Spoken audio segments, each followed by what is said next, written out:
What time and where? 'Cause sounds like you don't start till a little after 9. Right, you're taking over. Yeah, I gotta do that. What do you guys think? All right.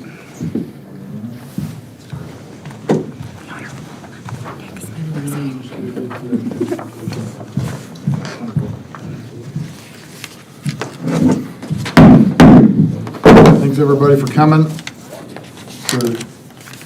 What? Have your mic on? Forgot about that. Okay. Thanks everybody for coming. Start this meeting January 23rd, 2027, January 27th, 2025. All rise and pledge allegiance to the greatest flag this world's ever seen.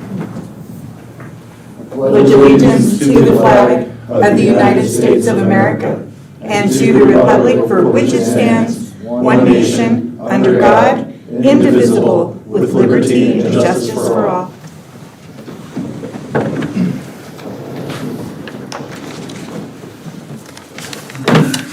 Has everybody had a chance to look at the consent calendar for the urban growth minutes? Yes. Any changes? No? Okay. I'm entertaining a motion to accept the minutes as presented. Go ahead, Al. I'll make a motion to approve the consent calendar for the Urban Renewal Agency agenda as presented. Thank you. Do I have a second? Councilor Holt seconds it. Any other further discussion? All right. All those in favor, please raise your hand. All those opposed, same sign. Passes unanimously. And then go to number 2, which is the Urban Renewal Agency Fiscal Impact Annual Report. I assume that's Jim? Yes. Please step forward, sir. Thank you, Mayor Smith.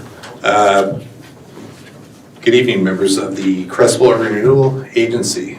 It's been a year again, so here we are with our required annual report. This is required under the ORS 457.460, which details the elements required in the report. This report before you is presented to meet all those elements. We will also have to publish notice of this report in the newspaper in 2 consecutive weeks before March 1st, and Caitlin will help assist us as city recorder, make sure that gets done, and also reach out to the taxing districts to make sure that they're all aware of this report, and we'll keep a file here at City Hall. The importance of this report is just to show the fiscal impacts of enacting an urban renewal agency and how it affects the other taxing districts. If you go through the report, you can see in fiscal year 23-24, we brought in roughly $125,000 in tax increment financing, or property taxes, rather, that later you can use the tax increment financing to borrow money and make some improvements in the urban renewal area. In the coming year, we're expecting close to $142,000 in property taxes. And the urban renewal has a maximum indebtedness of $12.5 million, of which $225,000 has been borrowed to buy the right-of-way between TJ's and what used to be the Super 8. It's now an apartment building. Later, there'll be some improvements to put a street through there and to help serve that.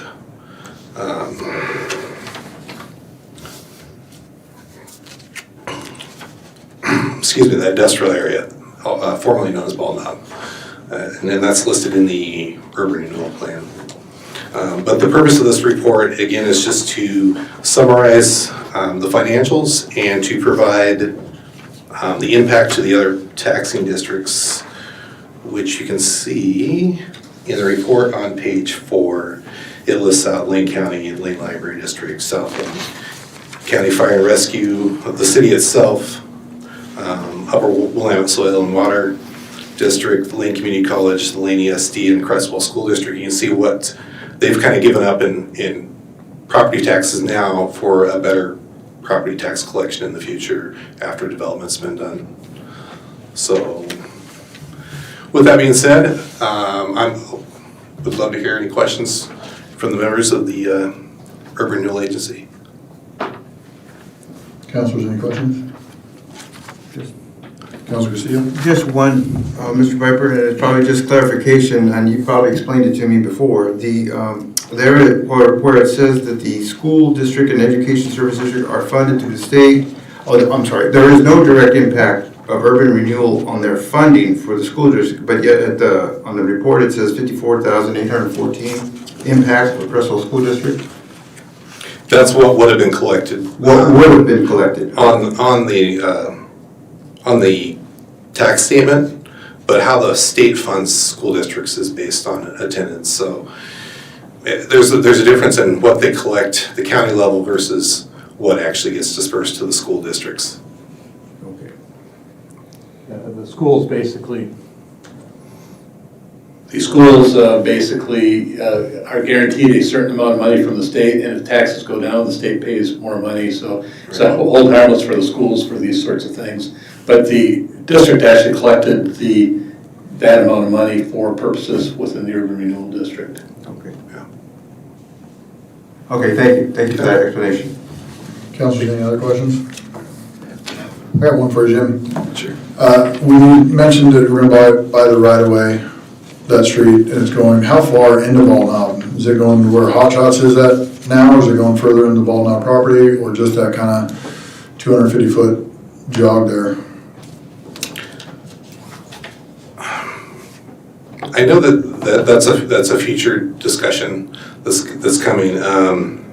When we have enough money to fund that project, Okay. there'll be an ask to move through there. I know that the street would go through the property itself and actually come out on F Street, I think it's Optimum Crossing there.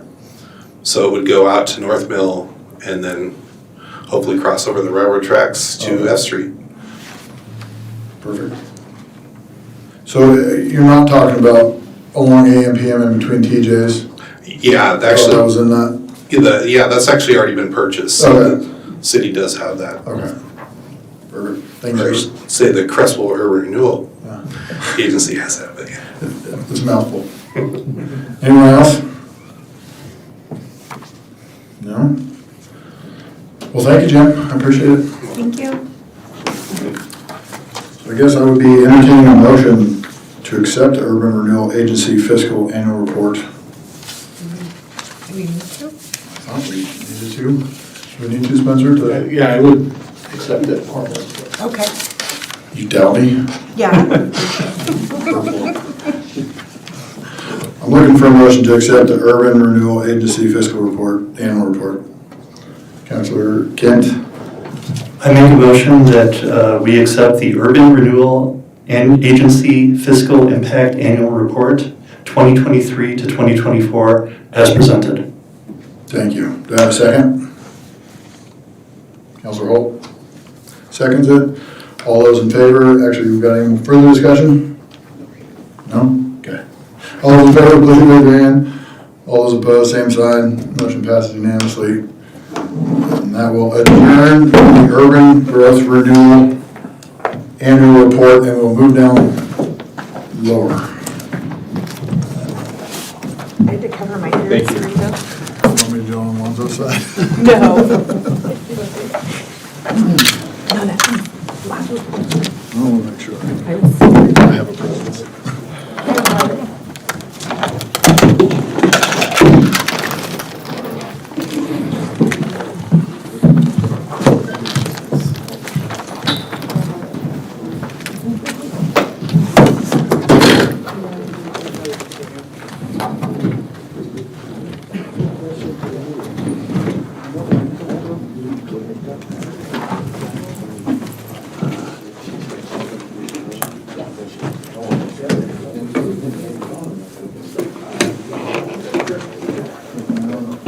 Make my own.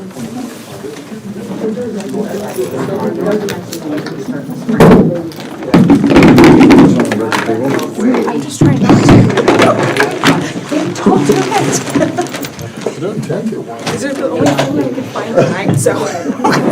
Sorry, I want to go and not have to finish it. No worries, don't worry. That's for 2027. I think I did this last time. I mean, I can update it if you want.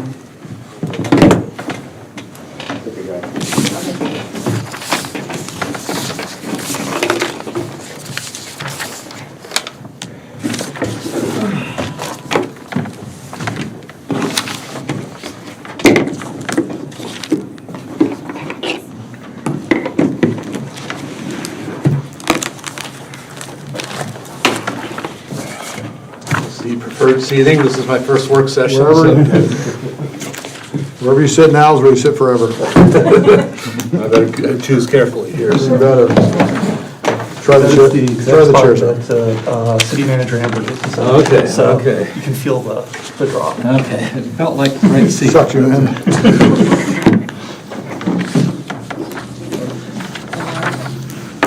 I know, as soon as you drop the mic, I'm going. All right. Thanks, everybody, for coming again. We'll officially start the January 27th work session.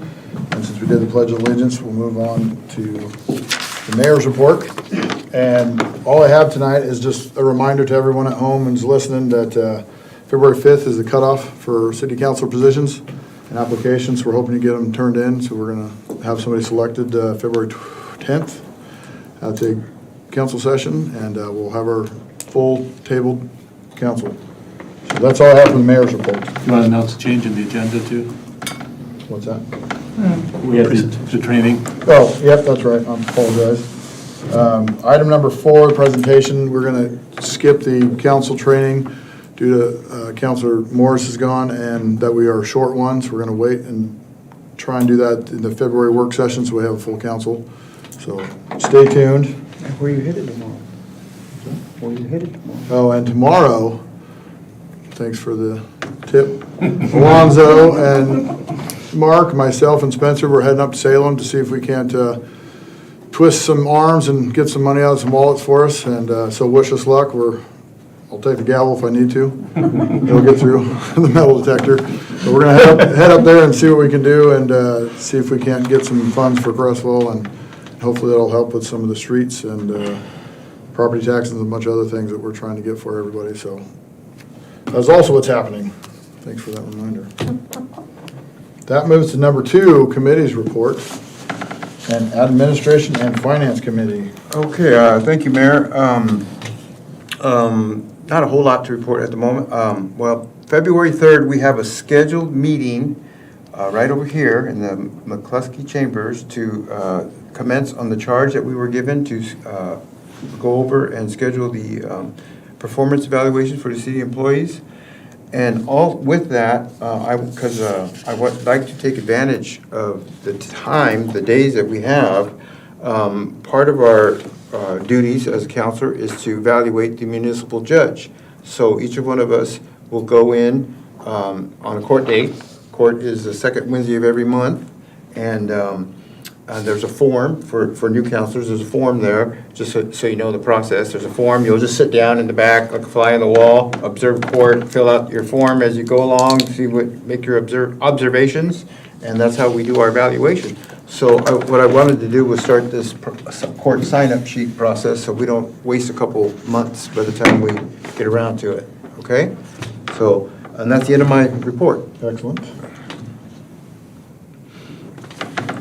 Public Safety Committee, Councilor Kent.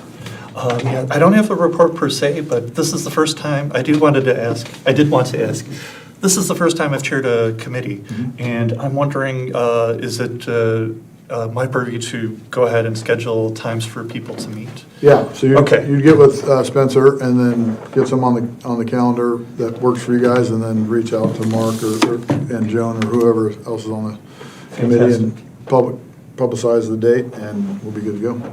Excellent. We'll check in, and I will send out potential times for us to move this up. Thank you. Yep, thank you. Transportation and Public Works Committee. Sorry, I was writing down the court date. Chair Holt. Signed up for. Thank you, Mayor. we have scheduled our first meeting for Wednesday, February 12th at 6 p.m. and hopefully that will end up being our only meeting. More to come. Thank you. I don't think we have a Parks and Tree unless Spencer, you can I'll take give that you one. A quick report on that. They did meet and they did re-elect the same chair and same secretary as they had last year. And so they're set on that. They were very happy with their charge because they've completed their charge, so they can check that one off the list of the park naming. And they're working on the Earth Day celebration, which has been growing each year, and that'll be happening in April. I don't have that date with me right now, but yeah, they seem to be a pretty engaged group. They've had at least 3 of their members have gone through the public meetings ethics training that is being offered now as well, and they said it was really comprehensive and good. And as you know, they had some challenges with quorums earlier, and so I think they're taking that seriously to make sure that they're towing the line on making sure they hold legal meetings. So. That's great. Did they recommend any projects they might want a charge for, by chance? No, they didn't specifically do that, but I'm sure they would be happy to because they had a number of projects that they're continuing to work on. Okay. But I think there were some other issues that were in their charges, including I think birdhouses and bat houses and a few other things. So. Okay. Thank you. Airport Commission? Thanks again, Mayor. Okay, so the Creswell Airport Commission held its regular quarterly meeting January 15th, and the first order of business was to elect a chair for 2025 year, and Kyle Bushman was nominated and elected. And then we proceeded to, Manager Humble just proceeded to update us with the ongoing work and projects that are going on out there. And the taxi lane project is hoping to start this spring. That'll be the next batch of work that's going to be going on here. And the security cameras that we've been talking about, those are all installed, and there's 13 cameras total out there now. And the ham-based radio station, that's hopeful to be up and running by June. The big one, the 2024 master plan, an RFP was advertised and had one applicant, Century West, apply for the job or bid or whatever you do there. And they are the same company that did the 2007 plan. And Manager Humble is working with the FFA to finalize that, and then it will come before council to accept the AIP grant for this work. And also in there, hopeful, but there's a few other details that need to happen. Maybe extend the runway another 500 feet to get bigger planes in there, but there's some justification that has to happen in order for that to occur. And the next big project out there is the taxiway rehab project, which design is slated for 2026 with construction in 2027, which is there's a little bit of a timing issue there in order to use up some funds that are kind of waiting. And if we wait too long, then we lose them. So we want to try to take advantage of those funds. And along with that, there's a grant that Manager Humble is working on for that project. That's hopefully that's going to be an AIP match, and so that we can we'll get some free money to help with that project. And then there's a couple other smaller projects, some equipment out there that needs to be replaced, AWAS system, that's going to need some upgrades and stuff. And then there's some EOC equipment out there. Hopefully Manager Humble is trying to get a grant to purchase a Starlink satellite system for emergencies such as the ice storm, and so we won't lose internet and cell phone service out there. And then there's another one, it's some obstruction removal. There's some trees out there that they're trying to get some funds to have them removed. Those pesky trees keep growing. And then, let's see what else. The open house was held November 23rd, and that was showcased was the runway and the wastewater system. There was about 50 people in attendance, and former Mayor Stram did a ribbon cutting runway for the runway, and Colonel Hyman cut the ribbon for the wastewater because he was instrumental in starting that project years ago. Some of you may or may not know who Colonel Hyman is, but anyway, so, and then we started to work on the mayor's charges. We reviewed chapter 2.35 of the Airport Commission from the City Municipal Code. The Airport Commission then proceeded to go over the 2024 accomplishments and 2025 work plan, and we talked about how the commission will bring the report to the work session in April. And at that time, you'll hear a little more in-depth from the actual commissioners there of what has happened and what is planned to happen out there. That it was about the gist of the meeting. So that's about all I got. Pretty good. Right? Thank you, sir. Just one question. Sure. The taxiway, you said taxiway improvements or revitalize, did you say? There is one project is a taxi lane, and the other one is a taxi, Manager Humble will do a better job explaining that. Thank you. Because I feel like we just improved the taxiway, right? No, that's a different. It was We different. just did the runway. Okay, Runway clearly I revamp. don't know what I'm talking about. Okay. Yeah, basically. So the North Taxi Lane project has been going on for about 2 years. Okay. We're dealing with NIMS, National Marine Fisheries Services. I remember which that. had stopped us. So we've got verbal approval from the FAA Okay. to go ahead. So we're looking to break ground in the spring for the North Taxi Lanes. That's going to be the future development for T-hangars, 3 T-hangars, 2 taxi lanes. Okay. So we're gonna have to do turf on those until we get NIMS taken care of, but we'll get that to the point where we can at least break ground. We've got some bill money we're gonna lose if we don't use, so we need to make sure we keep that timeline going. The other one is the taxiway project, which is slated to be designed in '26, construction in '27. '27, we have $3 million discretionary funds from the FAA that we have to make sure that we stay on track so we don't lose. So we have to keep the master plan going along to the point that we get justification for the extension for the 500-foot runway, which will be included in the taxiway project. Okay, it's a lot. So it's a lot, yes. Doing a great job, thank you. Any other questions? The Manager Humble's doing it. Thank you for that great That's why I explanation. confused the terminology. It gets a little confusing. And I'll just say, the Manager, you have how many grants open right now? Right now, 14. 14 grants that are open right now. Yeah, and working on closing. How many? We've got 3, I'm waiting for the final word from the FAA to close 3, and then I'll close the Connect Oregon for the runway project. And then I have a tentative approval for the 4 grants that I applied for the Connect Oregon. It goes before the State Aviation Board, February 6th.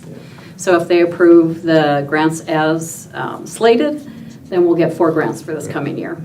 Great job, great job. Yeah, it's really Keep good up the work. grant work. Is the NIMS, we talked about that before, that was runoff for salmon in the river allegedly, miles So- away? Yes. Miles away, yeah. Just want to put it on record.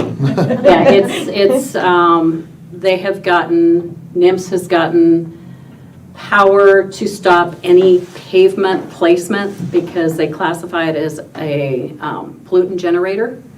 So they have stopped a lot of construction that was happening on airports. Okay.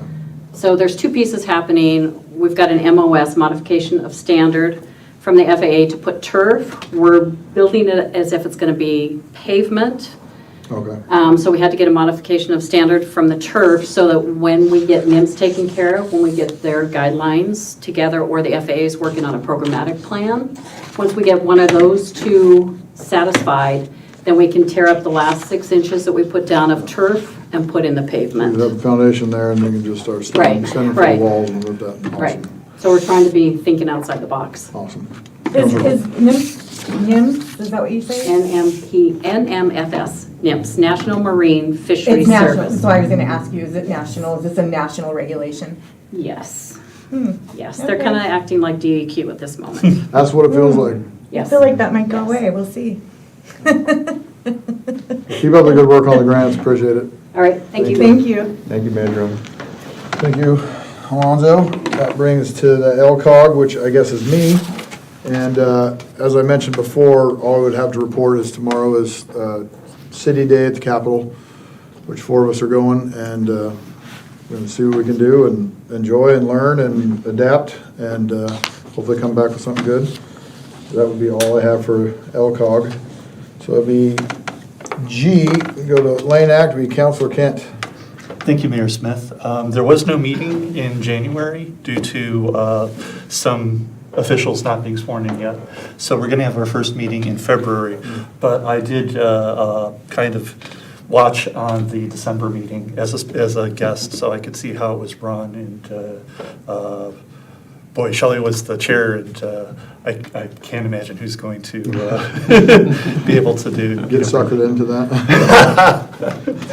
But She did a lot. yeah, I look forward, mid-February, we'll have our first meeting and meet our new people there. Awesome. Yeah, this is one of the things that we had on the list for the legislative conference is talking about ODOT funding for these roads through there. This is the group that is very influential in selecting the projects that end up in that plan. And so it's really important to kind of follow through with the transportation plan and those projects outlined in that plan to really try to leverage those ODOT dollars to make some of the improvements that need to be done to the ODOT roads within Creswell, so. So no pressure, Clark, whatsoever. It was a long meeting and it was pretty fascinating all the way through. I'm looking forward to it. Thank you. Well, that would lead us to number 3 in our discussion items. Assume A is going to be a little hot button topic. So, be Cliff. You got anything to present? Before Cliff comes up, I'll just give you a little bit of an overview. There's several components to take a look at in this project. One is the actual project itself. And one of the things that is a little different than what my cover memo says, which we just found out beforehand, the engineers would like to do this project on an accelerated basis to get it constructed in one season versus starting in July 1st, which would have some budgetary impacts on the city. But Cliff, if you can give an overview of the project itself, then we'll talk about the funding as the second part of the question. Sure. The street projects in Creswell are, they're selected off from a few different points of interest. They're not just plucked out of there, as you might imagine.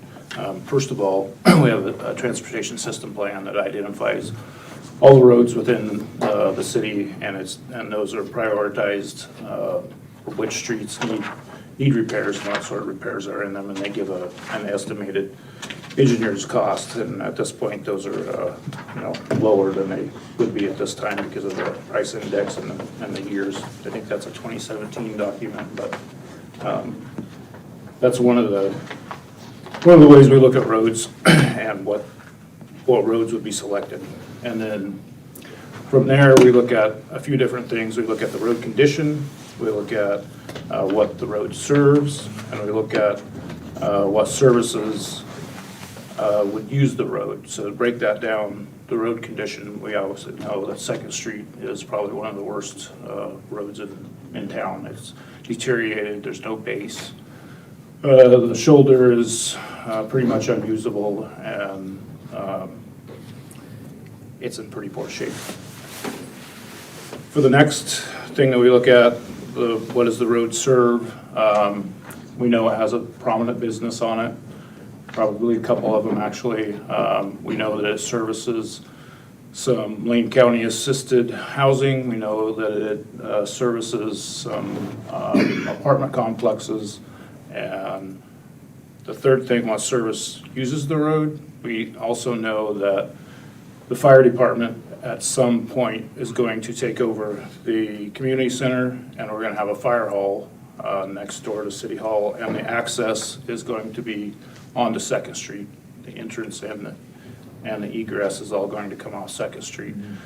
So 2nd Street pretty much hits all points that we would look at for a road. And it's very high up on the TSP. So those are the reasons that Second Street got selected. It's very narrow and it's very congested. There's a lot of parking problems. And those were vetted several years ago when we started to move forward with this project. I kind of wanted to give you the overview of why we picked Second Street and why we're here. I think Spencer's put together a pretty good presentation. I'm not going to do Spencer's presentation for him, but I can take some questions if you guys have specific And we questions. can talk a little bit about the timing issue.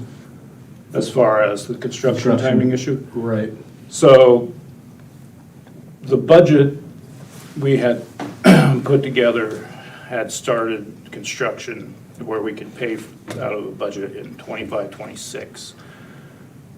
This project is probably close to an 8-month project because we need to phase it so that certain portions of the road are usable. So if we didn't start construction till July, which is what we have budgeted at the moment, that would push that into like November, December at the earliest, and that's kind of out of construction season. It would probably mean we would need to button up, and then the construction company come back the following year, and they're gonna pay twice for mobilization and that sort of thing. Our engineers put together an accelerated time frame, which would have us start in May, which would give us a couple more months. What that means for us is that we would need to do a budget adjustment to be able to expend those monies earlier. So it would be a smoother project to do it all in one time, and it was also probably save us money to move that project forward. Makes sense. Anybody have any questions? Got a quick question. Is that South Second Street that we're talking about? Correct. Yep. Okay. Yep, Yeah. the one that's just right outside, goes past the community center here. There's in the packet, in the engineer's report, there's a map showing the boundaries of the project, and it runs from basically C Street to F Street, and then it also picks up a block of D Street running to the east there as well, and a little bit through that intersection. And so it's about 4 blocks of construction that would be done as part of this project. And of course, the project includes curb and gutter, sidewalks, and new resurfacing. If you recall, at the January meeting, the council awarded a sewer contract to take care of the sanitary sewer problem that's there before the street construction goes, to try to accelerate the project. But I would agree with the engineer's assessment that if you're going to do this project, getting it done in one season is going to be appreciated by everybody, and it's going to be cheaper for the city. Just means, again, advancing those funds into this year, which is something that we can bring a report back to the council on if the consensus is to try to get it done in one season and start it early. So on the construction, I guess that's kind of the biggest question that we wanted to talk a little bit with council about is, are you comfortable doing that? And I think Jim's taken a preliminary look at the dollars, and again, you don't have to appropriate the entire amount early, but you do have to appropriate enough to get through the end of the fiscal year, so. So Jim, did you want to add anything to that? Sure, yeah. I provided some financial information in there. If you look at the street capital reserve fund, we've got about 1.3 million sitting in the beginning fund now, so there's reserves to at least kick this project off. Councilors, any other questions on comments? General consensus okay to work on that earlier timeframe? Alonzo, how do you feel? Are we gonna go through all this info and then answer questions and? Well, we can't, yeah, depending on how you want to run through it, so.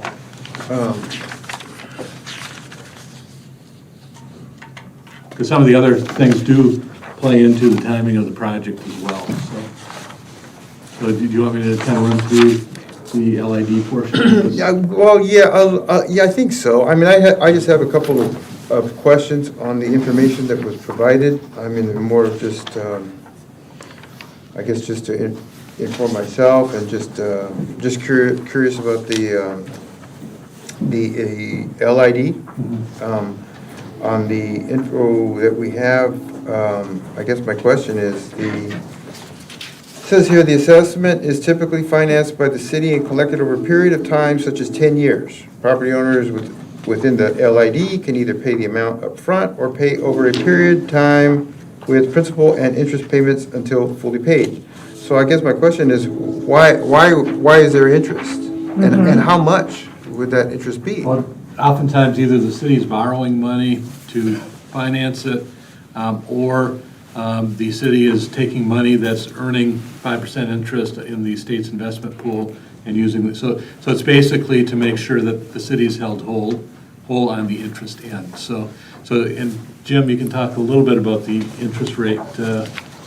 Yeah, I think Spencer nailed it. It's going to cost the city to use its own funds or borrow funds. So that would just get charged back to the project itself.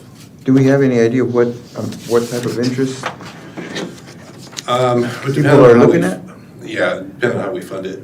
If we go out to get financing, or we just borrow it from another fund, doing an interfund loan, which would probably be the smartest way, because then at least the interest is getting put back to use. Probably somewhere along what the LGIP is earning. I'm sorry, what's that? The local government investment pool is earning right around 5%. Oh, around 5%? Yeah.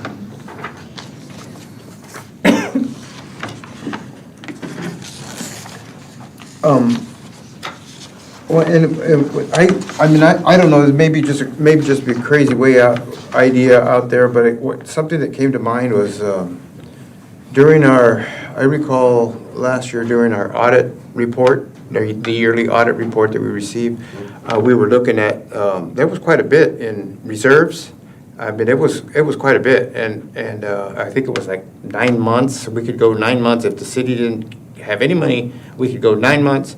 And I recall Manager Amber saying, we kind of talked about, hey, we'd like to reduce that actually to try to get some of this money back into the city of Creswell, because it's great to have this great reserve, but it's really not doing the citizens of Creswell any good by it just sitting there.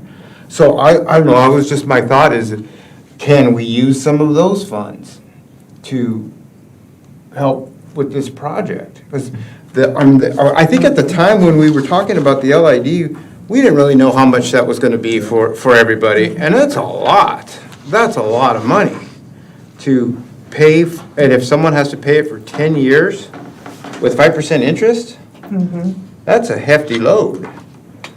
And I'm not trying to kill this project by no means. That street needs to be repaired, but that's a big ask. I think just a few things on and looking back at what the policy was that was adopted by the council when you introduced your TUF fee. The council took a look at, and the city took a look at how to finance these projects to make sure that you can periodically replace streets through the city of Creswell going forward in the future. And one of the components was the implementation of the TUF fee. But another component that was talked about at that time was the use of LIDs to help make those budgets complete, so that you can, every 3 years or so, do a major project like this. Now, one of the things that it's important to note is your entire street funds in the gas and taxes that they get from the state, only gets about $450,000 a year. One project, 4 blocks, is over $2 million.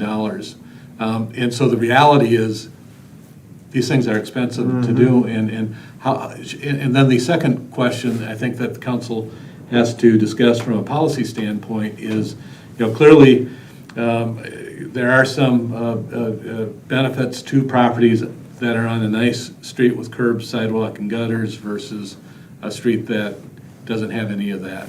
And so the question is, where's that balance between, the city at large paying for it or individual homeowners paying for a portion of that. And that's where it comes into really a policy discussion from the council about how that should be balanced. So if you didn't do any LID for this project, that is probably going to push back your other projects unless you find other financial resources to pay for those projects. And while we're going to Salem tomorrow, I don't know if we're going to bring any checks back with us It'd be nice, wouldn't it? to do that, but, well, maybe we will.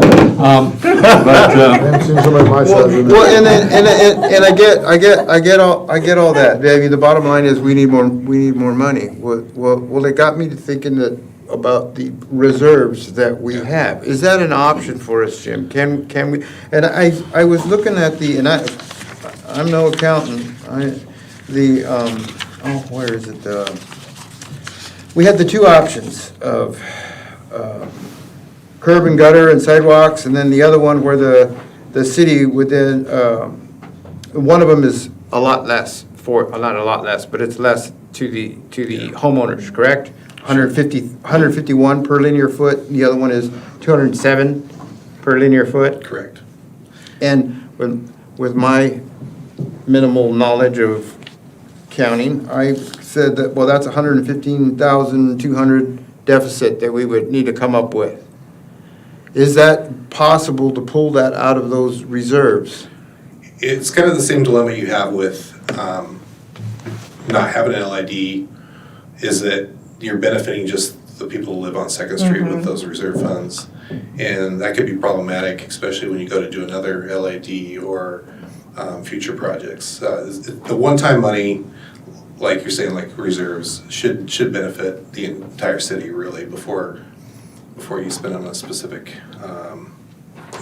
improvement would only benefit a small portion. Well, okay, well, that makes sense, but it was even, I mean, there's got to be a way to make that work somehow. I mean, those money's got to come from somewhere, and we have those funds sitting there, you know. Works. But there's got to be a solution there, maybe some way, somehow. We are going through a chunk of those funds for this project already. Yeah. With the construction costs for the street, which is all being paid for by those reserves. Can't we just pull more out then? It really is a policy discussion Yeah. that we're having right now about what you want to do as a council. Okay, all right. And so, and again, the downside of doing that is it's going to push your other projects. There's going to be less money for other projects going forward if you aren't going to be using any form of LIDs in these projects. I think the other thing that we talked about a little bit at a staff level is, for example, if someone had a sidewalk that had to be replaced in front of their house, we're going to have the homeowner replace that sidewalk in front of their house at their expense. You know, this street doesn't even have sidewalks in sections of it. They are getting sidewalks, so it's kind of that policy discussion again. Should the, property owners be paying for all the sidewalks, part of the sidewalks, none of the sidewalks? And again, those are the policy issues that were discussed when the TUF was implemented.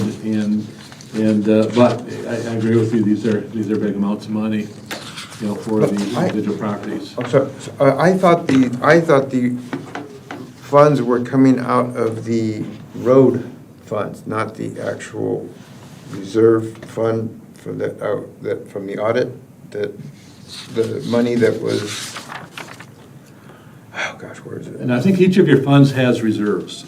Okay. And the street fund has, what did you say, 1 point? About 1.3 million is 1.3 what we're million targeting in for reserves. Okay. the beginning of next fiscal year. And then how much of that's being applied to this project? It looks like we're gonna put in, well, it depends on how much of an LID we do. If the LID is fully funded, 787,000 of it's gonna go into this project. If we don't have an LID, then we're talking 1.2 million will be coming out of that 1.3 beginning balance, which is what really has an impact on our street reserve fund. Councilor Holt? I have a couple things. First of all, when was A Street done?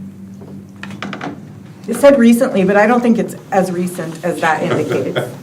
Yeah, Cliff, do you know? I wanna 5 years, say 10 years? 2021. 21. Oh, it really was? Yeah, it's in really good, that pavement is still pretty fresh, so. Okay. Good. And did we charge an LID on the homeowners there? No. We did not. Why not? You want to elaborate on that, Cliff? I can tell you that part of it is because a lot of it is city frontage. There was quite a bit of city frontage. There was also, it was only 3 blocks long, I believe, and construction costs were quite low. And the council at that time, from what I understand, didn't really want to entertain it, so we moved forward with the construction without it. Because I feel like we have to be consistent with what we do. If we keep going back and forth, that's gonna look bad for the city of Creswell. And, have we had major road projects other than A Street before where we've charged an LID? Yeah, Yeah, the last one that I'm aware of is Harvey, or 5th Street, from A Street to the terminus of city limits. so, 5th Street. And we charged LID on that for, So that was a joint project with the county, and an LID was initiated by the county, and then the project was handed over to the city because part of that was county and the city limits got moved. but we charged. Yes, it was Okay. charged. And then my last question is, we absolutely can't do this, we can't just fix the street and not put sidewalks in? And why is that? Absolutely not, because of the ADA. Because of our self-imposed regulations? No, federal. Oh, it's federal, regulation. okay. Clark or Mark, you guys got any questions? You all yours answered.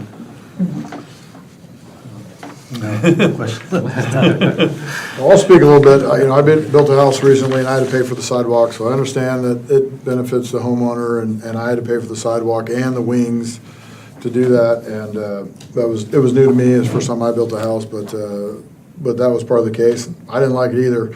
And it wasn't too far off than some of these numbers, even 7 years ago. And I tried to do some of it myself. So I understand that it generally benefits the property owner, and they are getting a sidewalk. There is a component of, it does benefit the city from people walking, and anybody can drive down that street in the city or not. So I would like to find a balance with the LID and the tough fees and get these numbers lower, because there's some people in here that are looking at, I see 41. Yeah, $41,000 and $35,000. I just don't see how that's possible. So like we're talking, whether it's you're using the street funds and some tough funds and a smaller LID or something, we got to get more creative than this. So I'm with the mindset of fragmenting it and doing one or the other is not good. That makes no sense. It's not cost effective. Like Cliff had mentioned of mobilizing construction teams, that's not cost effective. We have to do it all at once. That has to be done. So we do have to come up with something that we start in May and get this done, but we have got to lower these numbers, because if I was a homeowner, that's a lot of money. Whether you make a lot of money or you don't, that's a lot of money, and to pay interest on it. So we gotta get more creative than where we're at right now. Yeah, we can bring a report back, because if some form of LID is going to be initiated, there's certain steps that have to take place, and with this abbreviated time schedule, that's going to be, mean that we're probably going to have to bring something back to you at the February meeting to, have you take a look at that. But if there's kind of a consensus of trying to, trying to figure something more in the middle here, we can certainly play with some numbers and bring that back to the council. That's in my opinion. We need to break some piggy banks and pull up the couch cushions and find some pennies lying around somewhere, because this is not, there's only 21 different homes, is that what I got right? Is that correct, that are being charged, that would be charged an LID? Homes and commercial property. Okay, homes and commercial, and so, again, just a reminder though, the rest of the city can walk on it, the rest of the city can drive on it, so it does benefit them, but it could be coming at a poor time for them, and I think we gotta consider, the numbers are just way too high, so I don't know how we move forward other than get more creative. I am not interested in charging the rest of the city for this. I will be right up front about that. I'm not sure you're gonna be able to change my mind, so that's where I'm at. I accept. I really appreciate that comment you just made. That's right along the line with what you just said, that by pulling more reserve funds, that only directly affects these people, but actually it does, that's for the entire city. This street is for the entire community. And I do agree, I totally agree that the street has to be repaired. There's no doubt about that. And it needs to happen in one shot. Don't get me wrong, that, I agree on that. But then I also agree that whatever we can do to lower some of these costs, there's 21 homes for a total of $423,900. For the one option. And I did have a couple other, just other little questions. There is on page 2 of the section 3, just what is with the small section there that the concrete has to be 6 inches thick? The heavy-duty concrete sidewalk. Does anybody know? Cliff questions? Cliff? So any driveway has to be 6 inches where the walking surface is 4 inches because vehicle traffic is heavier, right? So where there's a driveway, it's 6 inches thick. Like the approach? Yep. And the sidewalk area, because Okay. you're driving across it. Okay, all right. And then maybe for Mr. Piper, if you could help me to understand the increases. Say if we were to increase the TUF fees, I see that, for example, the first one there is a 17% increase would be 68 cents, but then annual increase, it says $8.16. How is that annual, $8.16? It's just the 12 months. It's a 68 cents increase over 12 months. Oh, okay, no, all right, you're just adding the 68 cents, okay. Yeah. All righty. Thank you. Anyone else? I'd like to offer that, anybody here in the audience want to say anything? Bill? I was on the committee with 2 city councilors that came up with a suggestion on the TUF charge, and it included the LID. Jim, you were there, I think. Yep. And I don't know if the city council passed that proposal in full, but it feels like from back here that we've had enough change in city council that maybe there's a little bit of historic knowledge that's missing. And if that was passed in full by city council, I'm assuming you'd have to reverse that in order to change that LID very much. We played with the numbers as much as we could, and in order to get one every 3 years, I think it was, Cliff, was our goal. It just had to have an LID. And so I'm sympathetic. I also would say that's not 21 houses, that's 21 properties. And so I don't know, I have no idea what that is, but there may be somebody that's not a homeowner that's taken a lot of the brunt of that. But I just wanted to mention that history so you can go ahead and make the correct move if you got to reverse it. I believe you're right. I believe the $4 got us at a certain point, the 3 years. It was gonna get us X amount of dollars, and we could do 3 or 4 blocks of a standard street without doing sidewalks. And that was minimal because some of us fought to put it to the voter, some of us didn't, so ultimately it passed as a council, and that's where we're at. So you're 100% correct. I know I was around for some of that, so. And it was my recollection as well that we would, we voted to pass that. We did. And, but it was also going to be kind of contingent on a project-to-project basis. And also, we have no idea what numbers we have, until now. Now we know. Because I think all along, as this project has been going, people have been curious. We've been wanting to know, well, what's that number? But West Tech has provided that information for us now. So now it's become real.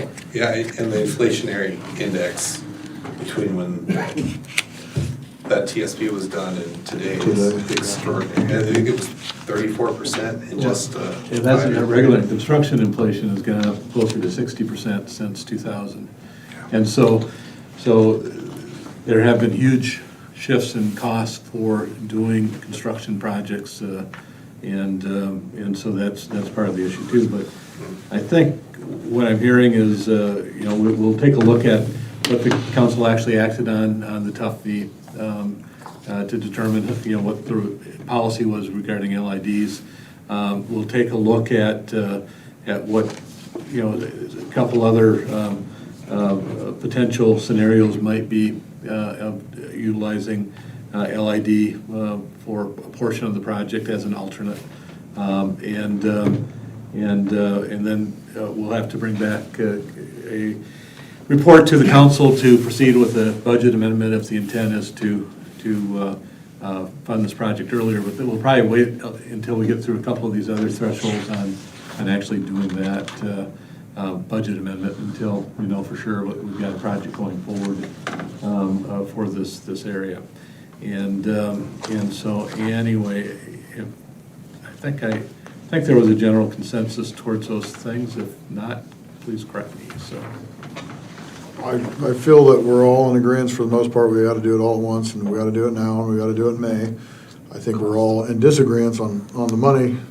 So if you guys can go back and sharpen the pencil and see what you can do to see if we can get these numbers lowered, because, again, is this going to be assessed on property taxes, or are they going to have to go and get a personal loan, or are they going to have to go through the city, where the city gets a loan and then they pay the city right. a monthly? Typically with an LID, the city will secure the money for the project, and then it's paid back by the property owners, either without interest if they pay it back in the first period of time, 6 months or something, after the project's done. I can't remember what the timetable is.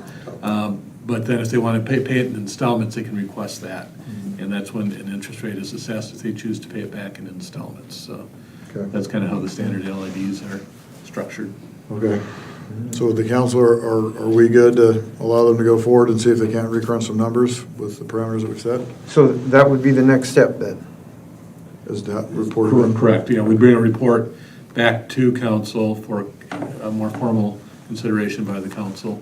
We wanted just to get this on the table so you understand kind of where we're at with this project, where the LIDs are at, because we just got those reports from our consulting engineers. We did ask for an alternate from their original report, which was sidewalks only, which was in the packet as well.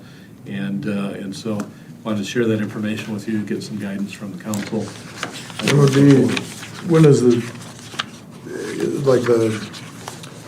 When's the deadline?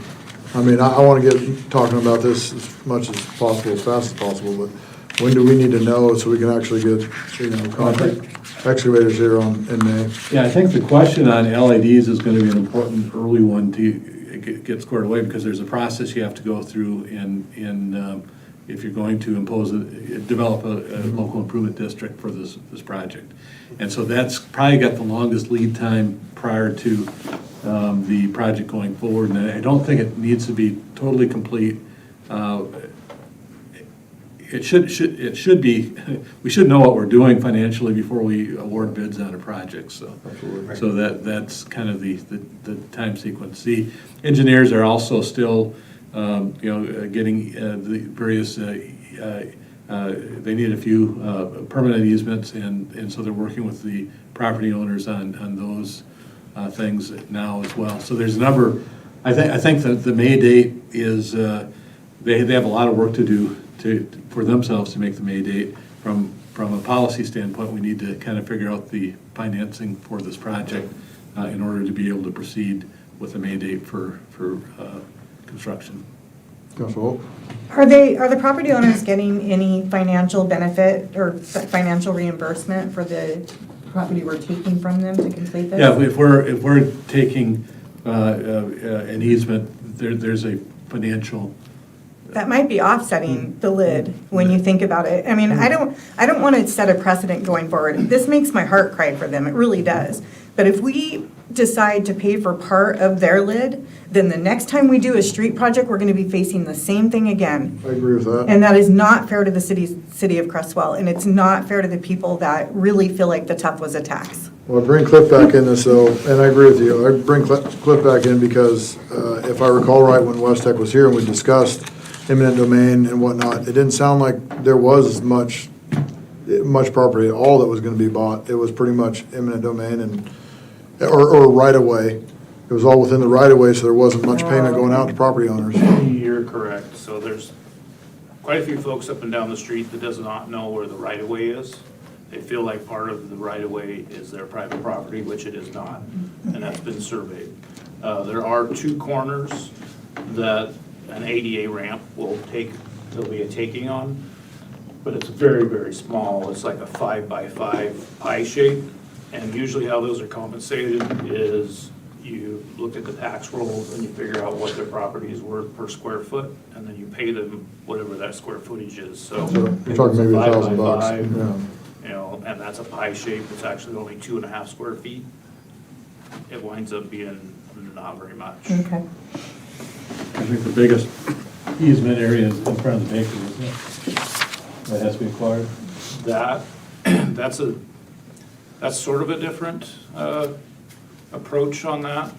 We were trying to get a voluntary easement from them, and we would put the project in street, sidewalk, that sort of thing, and then dedicate the easement back to them so that they have some control on parking in front of their property. Oh, that's interesting. That sounds like a special deal. That's trying to make them feel like they have designated parking, because part of the parking is going to be on their private property. It's one of the angles we're working with them to try to get some cooperation.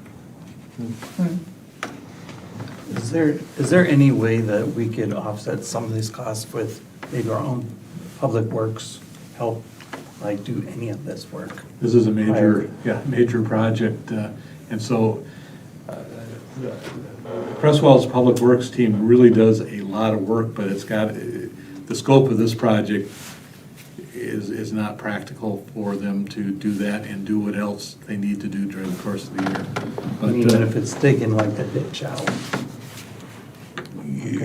and the other thing, when you start mixing city work with private contracts, you tend to end up getting a lot of potential claims from the contractor if things aren't done correct. You get two cooks in the kitchen, and sometimes you make fantastic meals, and sometimes it goes bad. So it's not really a good option to do that, especially if it was being done as part of the regular project.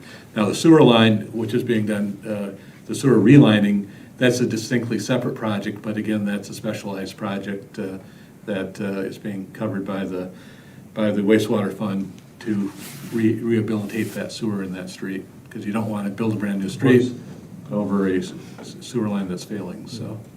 Al, did you have something? Question, someone said that the fire department was going to start using some of this, the street as well, and is there going to be any other commercial vehicles on this road? Because if there is, you could possibly get some of the DOT money that helps, that they pay out for road services. I know the bus travels through there, but Cliff, you'd best to answer that. Good luck getting the. Yeah, LTD uses it, the fire department will use it in the future, police use it, but I'm not aware of any funding that LTD would contribute to a project like this. We don't even charge it on the tax, right? Well, they're subsidized by taxpayers anyway. Right. A good question. All right, Just one. Go ahead. One last comment I'll make is I would be more in favor of the 151, if we could somehow make that work, as the 151 linear foot option. As I was just doing a little bit of math, and some of these say take a look at the big one, the 41,351.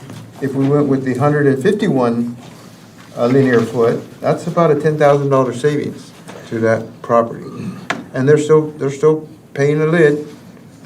Is that the bakery? Yeah, I'm assuming it is. Yeah, that's their address. So anyway, that's like I said, I'm not saying no lid. It just would be. That's kind of, I think that's the consensus. We're not Yeah. saying no lid, Yeah. but I don't think any of us can stomach these prices, because if it was me, I'd be sitting here shaking my head, no. Let's fix the street, you're the government, do your job. Have the property owners, oh, sorry. Go ahead. Have the property owners received these numbers? So I think this is our first discussion of the numbers with council. I've heard rough estimates from most of them saying, you know, Cliff said $20,000, you know, Cliff gets a lot of blame. But that's what I've heard from a handful of the consensus of, I've heard for 3 or 4 different on there that said it was $20,000 and some are right there and some are not, some are more. So I think, council, are we good though to move on here? Yes. Not move on from this topic, but get some marching orders so we can try and get this pencil Jeff, sharpened. do you need any other input from the council, or do you think we can put together some alternatives for them to review? Okay, Okay. let's move on then. Clear as mud, did you say? All right, so we'll go to discussion item B, which is annexation of 6th Street, and that'd be Mr. Thomas. Thank you all. Have another annexation. Tonight. And so this is a 3.14 acre property off of 6th Street and Lea Lane, right next to the high school. So 3.14 acres. If that was built to like a typical Creswell neighborhood, that'd be about 17, 18 homes, so you can have an idea of how large it is. Property owner is moving from California, bought the piece of property, and would like to develop it, and his first step is to annex it in. So annexation is kind of like an administrative process that council has to review. And in order for a property to be eligible for annexation, they have to be within the growth boundary, contiguous to city limits. They'll have a zone change as well, so they'll go from county zoning, the agriculture, timber and grazing, to a city zoning. And the comp plan designates them as residential. And they have to have water, sewer, roads, and all necessary public infrastructure available as well. So yeah, they meet all the criteria. And they're proposing, so the comp plan designates it as residential, and the applicant's proposing low-density residential at this time. I got a quick question. Yep. Looking at the property, which I'm very familiar with, from the high school there. How are they gonna, if he is going to build and develop, where's the road? I mean, I'm sure we're probably in its infancy here, but I don't see a way other than the school giving up some access or private homeowners giving up access to this to develop it. I think you take access off Lea Lane somehow, but the TSP doesn't identify anything beyond that. Like example, a connection to an E-block. Okay. There are some fire access standards that come into play. That was my other concern. Yeah, so there's some items that will have to be figured out once a development proposal is proposed. This is strictly just allowing it to be developed and annexed in. Correct, yeah. So we'll collect property taxes. Right, Yeah. it's beneficial to us. Because I'm looking at the Yeah. homes right next to it, and I'm counting 14, that's about the same space. I'm like, I ain't getting 18 in there. And with a fire truck turnaround, there's no way to get quite that many, but that's good space to build. And we know we got the water and sewer and electricity over there. Can I see you? Well, with the moratorium, do we have? Shh, not supposed to talk about that. Is this gonna allow them, I mean, won't happen anytime soon, right? Or will they be able to move forward with this project right away?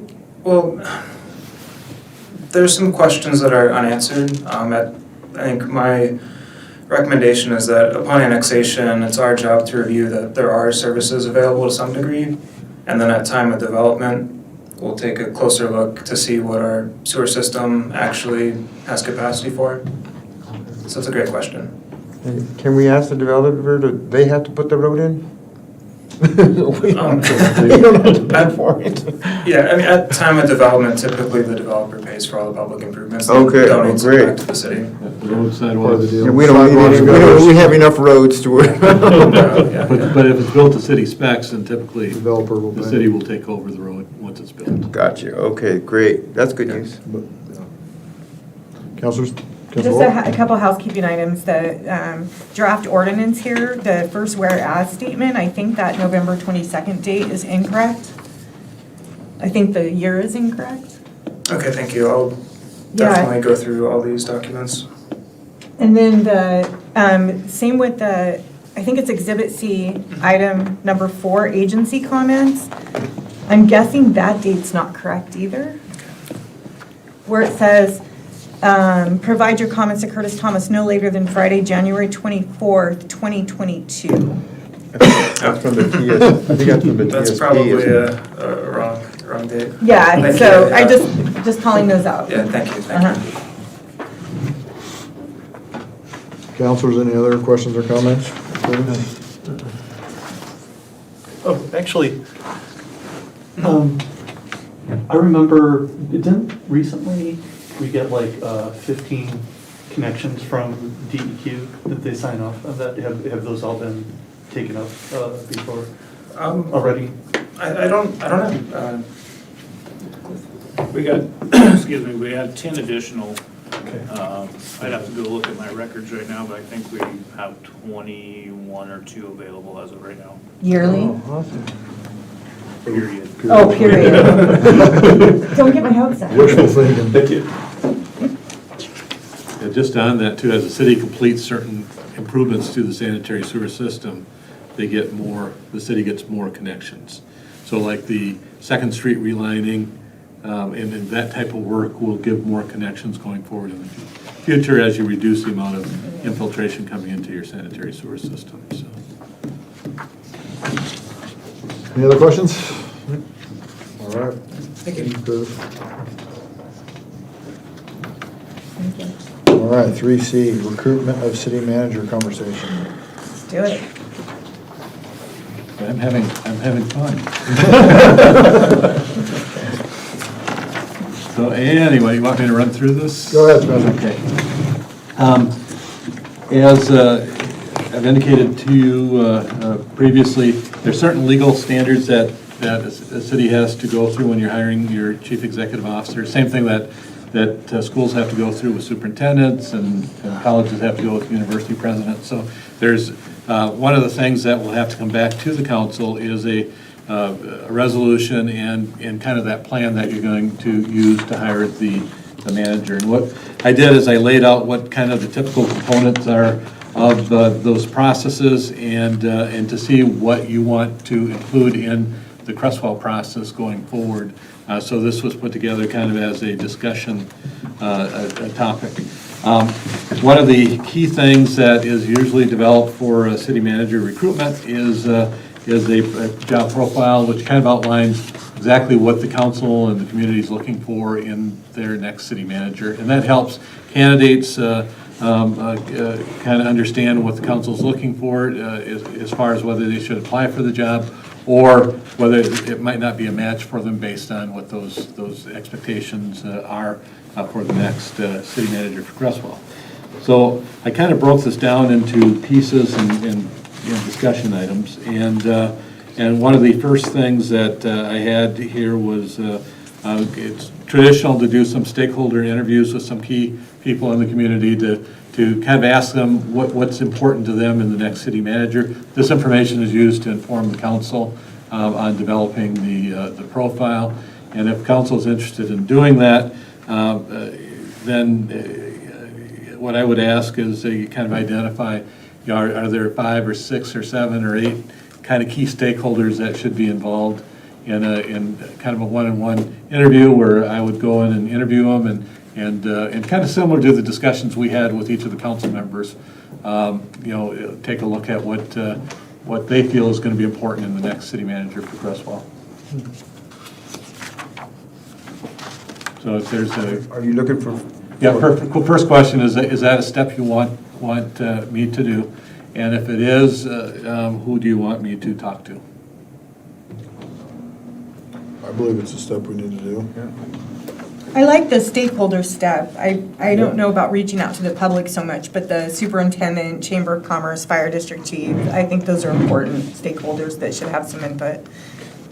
I think there's some business owners Yeah, and business and owners. some property, people who own some property in Creswell that might want to develop it would be important. Right. I think there's one right back there right now, that's been a big part of Creswell that you might need to just He has a consult good with. last name, which is my first name. Makes it easy to remember. Absolutely. I would think that we would maybe survey some residents, maybe not. We'll get to that Okay, okay. second. So right now it's just stakeholders. So Definitely business owners, because, I need specific names. Well, I don't want to I don't want to call names out, but we have several businesses in town, and they may be, at large, but they are business owners, and they are stakeholders of the community. I said, like Mayor Smith said, one of them sitting right behind you. Maybe some leaderships in our community groups, at the top of my head, like such as Creswell First, maybe the Creswell Clubhouse, maybe the food pantry, maybe some of our commission members. Commission. Our commission members, say from the airport commission, Administration, finance. yeah. Committee members? Yep, Planning yep. commission. There's one thing, and I said we weren't going to talk about the survey, but we're going to talk about the survey right now because what we can do with like the committee members, I've got kind of a basic survey I want to circulate to you that we could use. And we could send that to each committee member because time-wise, there's only so much time to do these interviews. And so I'm thinking of key stakeholders Sure, mhm. of where there's a one-on-one interview of probably 6 or 8 people to do that. And I've got the school superintendent, Chamber of Commerce, Fire District. We've got, I wrote down Bill Spencer because he's got a great Mike last Johnson's name. the school superintendent. What's that? Mike Johnson, school Mike superintendent. Johnson. I think maybe the survey might work well to go out to the commission members and the councils, therefore we can. Yes, and have it back in a certain time frame, so we can send you This is some gonna be a names quick right away. process. Yeah. Right, and I'm just throwing stakeholder ideas out there, and some of these may just fall under the umbrella of residents. Some of these are just residents of Creswell. And you probably, maybe you've already had, I'm sure you've talked with our city employees, the staff, and then maybe some neighborhood leaders, which again, they're residents, maybe the pastors in the community, I don't know how. But a survey could probably capture a lot of these folks here if they want to participate in it. Yep. Or if you want to call out specific ones, one-on-ones. Let's jump ahead to the survey.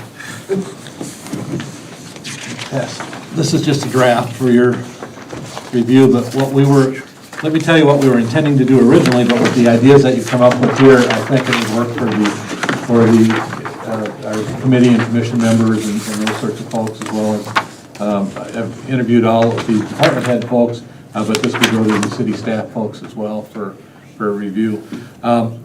This, again, would be both an online survey, and then we would have print copies available at the library and a few other places where people could fill them out. This is going to be a short turnaround, though, if we stick to the schedule that I have here, because I really need these back by a week from Wednesday in order to compile them, to have the resolution and the job profile ready for you for consideration on the February 10th council meeting. And I think we can do that, but again, it'll be kind of a short reaction window for people to complete these surveys. So, but typically if you give people a deadline, they wait till the end of the deadline anyway. So a short deadline is probably, might get a better return. So. Okay. But the questions on here, it's just kind of open-ended questions. And I don't think we'll get a ton of these back, but those that really want to provide their input will have an opportunity to do that. And so it's basically, the questions were what experience or skills do you think are essential for a city manager? What qualities do you believe are most important for the city manager to have in terms of management and leadership? What capabilities should the manager have to handle emergencies or crises? How do you prefer the city manager to engage with residents through town hall meetings, newsletters, social media, other methods? What do you see as key areas for the city manager to focus on improvements for the city of Creswell? So just some straightforward, simple questions that folks, I think, could be comfortable answering some of these, if not all of them. So Add another box and add a name of a stakeholder or somebody you think they should yeah, well, talk the to. stakeholders like the school superintendent, that's one that I think should be I think I'd want to do one-on-one Yeah. with them, but these could go to some of that, kind of that, if you want, if there's people that you want us to send these to, we can do that as well, so. So that's, but that's kind of what we were talking about for the survey. The stakeholders would be individual interviews with. I mean, to get some more stakeholders, I thought we were talking about commissions and Yeah. councils, presenting these out, and then us, whoever fills these out, sends a name with it, send in a box with another name, A name meeting. a stakeholder name. Oh, the only problem is that we aren't gonna have time to do that, so I think it's gonna be, several key stakeholders, and again, probably after you talk to, 6 or 8 people, you're gonna get a lot of the same themes in place, and I think that's good to get them engaged in this process as well, to know that City of Creswell cares what they think about the next manager, so, the survey can go out to as many people as we want to get it out to, so. Okay. But, we'll roll up to the survey. Do these seem like appropriate questions to ask folks to respond to?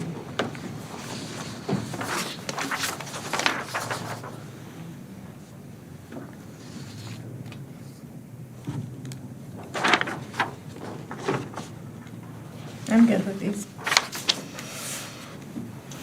Yeah, I think that gets you a good start right there. Yeah, again, we're only going to be able to condense this into something that's, that's basically a job profile. So, but I can compile this information, which I think will be good for the council as well, just to see what the responses are generally, so. If anything, I might add one box of just like additional comments if they felt like they wanted to just add something of their own. Sure. And then maybe, and just a question, is this from the survey tool that the city purchased? This is a Google survey. Okay, that's what I right thought. here, yeah. Okay. And the problem with the tool is that we don't have that many people that have registered with the tool. Oh, And okay. so. I didn't know that there was a, Yeah, we weren't told about there being a, spent, I think we agreed, Yeah. it was like $10,000 or something for that. I had no survey. idea the tool would be useless to us I don't- based on I don't know if it's useless, participation. but I know that there's only about 100 people that have filled the tool Okay. out, is what I understand. I was not aware that was a requirement in order to utilize that tool. Right. That I feel like we weren't given all the information. No, I think the one thing that probably limits the tool is you have to build your own profile before you can respond to the survey. So you have to enter Okay. People aren't wanting to put in that much bunch information. of data that people may or may not be comfortable doing. This is just a Google search. The only problem with this is we have no idea where People we're live. taking them for their word, Yeah. how they respond to the survey, but we have no idea who's And responding. that was my next point, is that I think, for me personally, I think it's important that we know if they are an actual resident of Creswell, or if they have a business here in Creswell. Because I think we've run into incidences where we've got a lot of negative feedback, come to find out that they're not even from Creswell. Yeah, that would be a good additional thing to put here is own a business in Cresswell, just for checking that box, so. Sure. Ask for the address. Yes, if there's a way to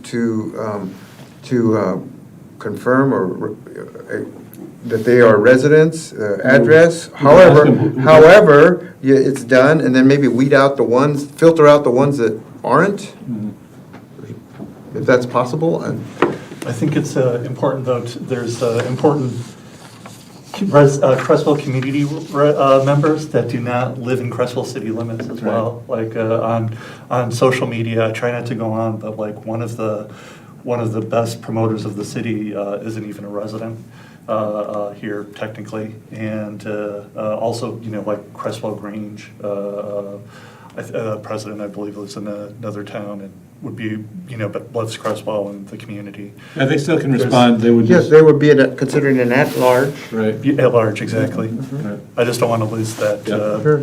element of our extended family. How are they vested in the community? I don't know, but I think it's valuable data that. Yeah, we can add another box there because there are different categories of people, so. Okay. Are we fine to move forward with this survey then, with the Yes, suggestions? Yes, with those suggestions, yes. Okay. On the stakeholders, I have some specific things that we've come up with here. And again, like I said, we're only talking about 6 to 8 because I've got a little over a week to do this. Yeah. And so we talked about the school superintendent, Chamber of Commerce, Fire District Chief, Bill Spencer, the business owner, Creswell First was mentioned as a group. The food bank, I think, was also talked about. Chamber of Commerce. Food bank's good, yeah. Is there anybody else? Do you get Chamber of Commerce? Chamber? That's 8. Yeah. I think that's Yeah, good. yeah. And it may not work where we can do all 8 of them if we can't get schedules in, but I'll reach out to those 8 parties, and that'll be a little more detailed interview. If you can get half of them, that should be enough. And if you need a filler, maybe the library people. The library would be certainly a good one. 'Cause they all have different perspectives on things, so. Okay.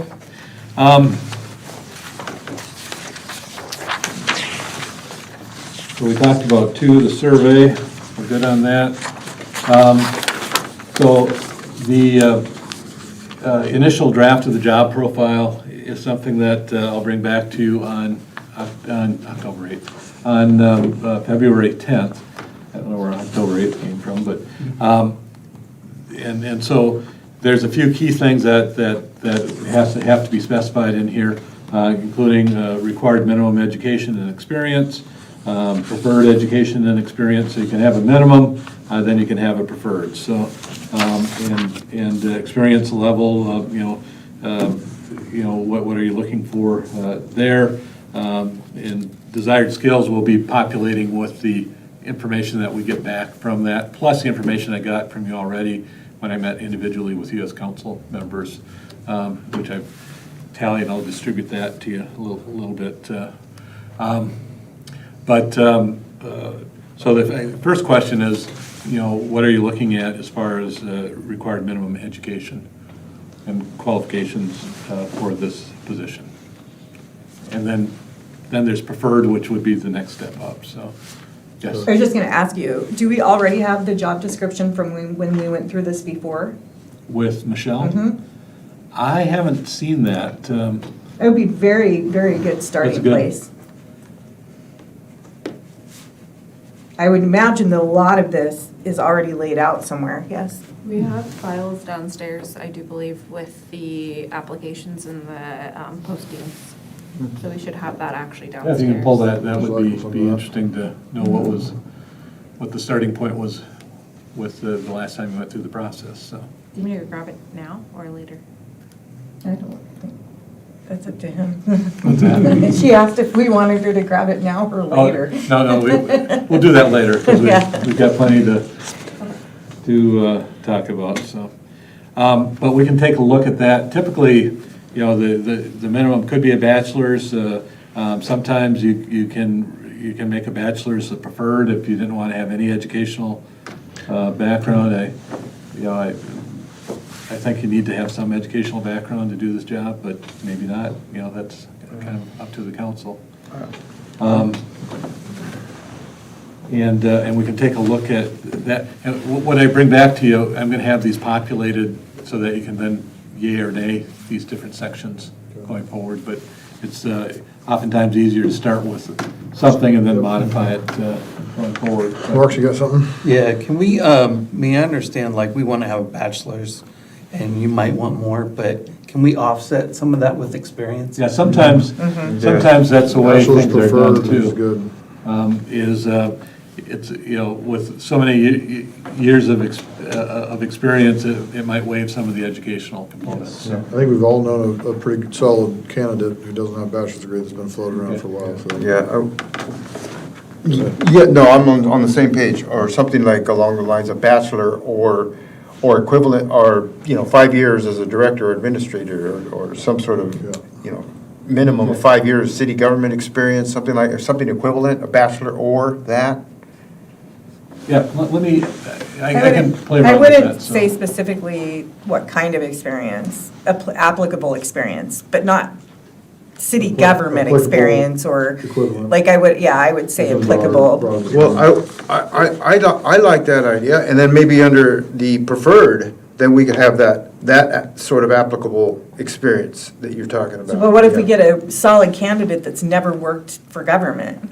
Because I don't want us to limit. You're our- right, no, that's a good point. Yeah.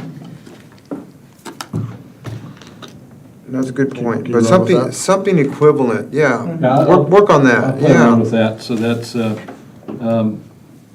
because I've seen different combinations of experience and, Or director or administrator, maybe not necessarily in city government. yeah, I don't think it has to be city government. I do Yeah. think bringing someone into this job without any government experience might be a little bit of a A challenge? challenge in that, they're the HR director, they're the, there's a lot of components here, but we can talk, I'll put something together, we can talk about that when I bring it back to you. Either required or way up high on the preferred list. Right. Yeah, for sure. Okay, I think I've got some direction on that. And then the experience, I'll put something together for you as well, and that combination of experience and education that we can try to structure into this profile. Can we make sure that they have some type of HR? Because it's going to be pretty important to know all these basics. There's a lot of, landmines you can hit if you, and you don't have any HR person here, so it falls on the manager's responsibility. So I think in the profile, evaluating them for, having some HR experience is going to be pretty important, but. We have it down as desired skills in number D already. I really like what you put together here, Spencer, just with that, just that one adjustment with the required. I really like it. Okay. I wouldn't mind requiring a bachelor's degree, so I think we differ there, but. Yeah, I'd be fine with I preferred. do, I agree. Either Yeah. either bachelor or 5 years minimum of some sort of Education. director or administrator role, position, something to that. Either one or the other. It's a minimum requirement. I will play around with this and bring you back something that Okay. you can Clark, tear do you have apart something? and reconstruct it. I did, thank you, Mayor Smith. I thought you did a great job. I just wanted to give you kudos looking through all this. There's so much there, and not only did you delineate it, but then you're like, here's some examples of what might be worth thinking about. And it was just, it was really nice. It's like he's done this Well, before. good, well done. Yeah. Thank you for being here at this time. Yeah, well, thank you for having me. Yeah. I'm still saying that. We'll see how things go in a couple months. But, Still early, yeah. so I think I can work through these first sections through C. D is going to really get informed by these surveys and some of the comments that council's already made. Critical policy directives, we will generate that from the surveys as well, because we've got a lot of that information in here. Pay range for the position is kind of the next big thing that I wanted you guys to specifically weigh into. So the current the compensation for this position is $12,218 per month. So the question is, what kind of range do you want to list, and that's going to have an impact on who's going to apply for this. Is that the current rate as in, because I know there's steps the longer you're here in the government, because wasn't Michelle at the highest rate? I presume, I don't know if the city manager had steps. I think it was set by council each year, but Michelle was a 10-year manager, so she presumably would have been kind of higher in the rate. The one thing I can do is try to do a quick survey of other communities just to see kind of what people are paying, because that's kind of who you're competing with when you're hiring a manager, just to see if this is real. I think it's a pretty good salary, to be honest with you. So yeah.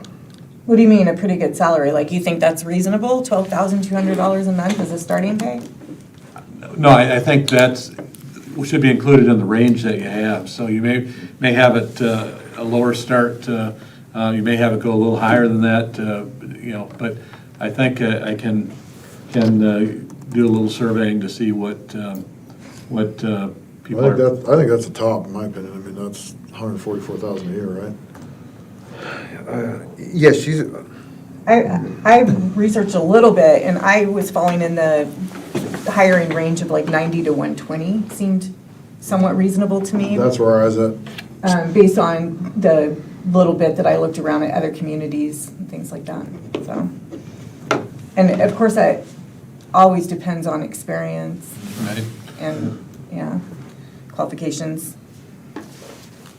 That's what I was That was my suggestion, working for. 9 to 10, start there, and if they got more and they can run with more, then obviously they have the experience and we'd have to pay more, but if they don't, we gotta do it Yeah, together, then. the only catch with that is once you do this profile, you're kind of bound in there, because if you end up getting someone and you pay more than the profile, then you have people that could say, hey, I would have applied for that job if I knew it was paying that. Right, you give a range, So you there's have gotta to be a wide stay enough within that range. range, Yeah. yeah. But that doesn't mean that you can't, It's our prerogative. Yeah, you can Right. pay anywhere in that range. you can hire them at anywhere in that Correct. range, right, yes, Yeah, yeah, as long as it's within that range, so. yes. Well, in my opinion, that would be somebody who has 10 or 12, 14 years of experience to start, so I'd be starting around 9 to 12 a month. Okay. And I'm gonna, like I said, once this is down on paper, then you'll have a chance to You're making me math. chew it up a bit, so. The next question I had for you is,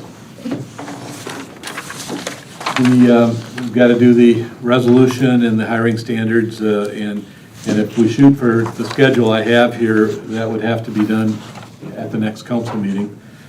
So there's going to be a fair amount of work to pull that together between now and then, but I think we can pull it together and bring it back to you on February 10th. The only thing that I might have to do is not send it out in the full packet, but send it out after the packet, because I may need a couple more days, by the end of Friday to send this out, because there's We some. wanna make sure it's right, so I don't wanna, Yeah, let's not rush it. Okay, well, I guess that's the other alternative, if you wanted to back this up 2 more weeks, that would be a more realistic time to do all this stuff. I think we should, don't you? I'm fine with moving it back a couple weeks. I think you're doing a fine job so far, so. Yeah, we're not We wanna rushing to get you I out wanna of get here. it done, but I wanna get it done right, and Okay. we need to pick somebody that's gonna be here and wants to be here. No, and this is an important Yes. process Yeah. and decision you're gonna be making. We don't wanna lose employees either by picking somebody who's wrong. Right. so if we do push it out a little bit, will that help you with the surveying also? Okay. That helps with a lot of Okay, things, so. okay. Let's do that. Just, but the whole thing would just rotate a couple weeks. Right. Yeah.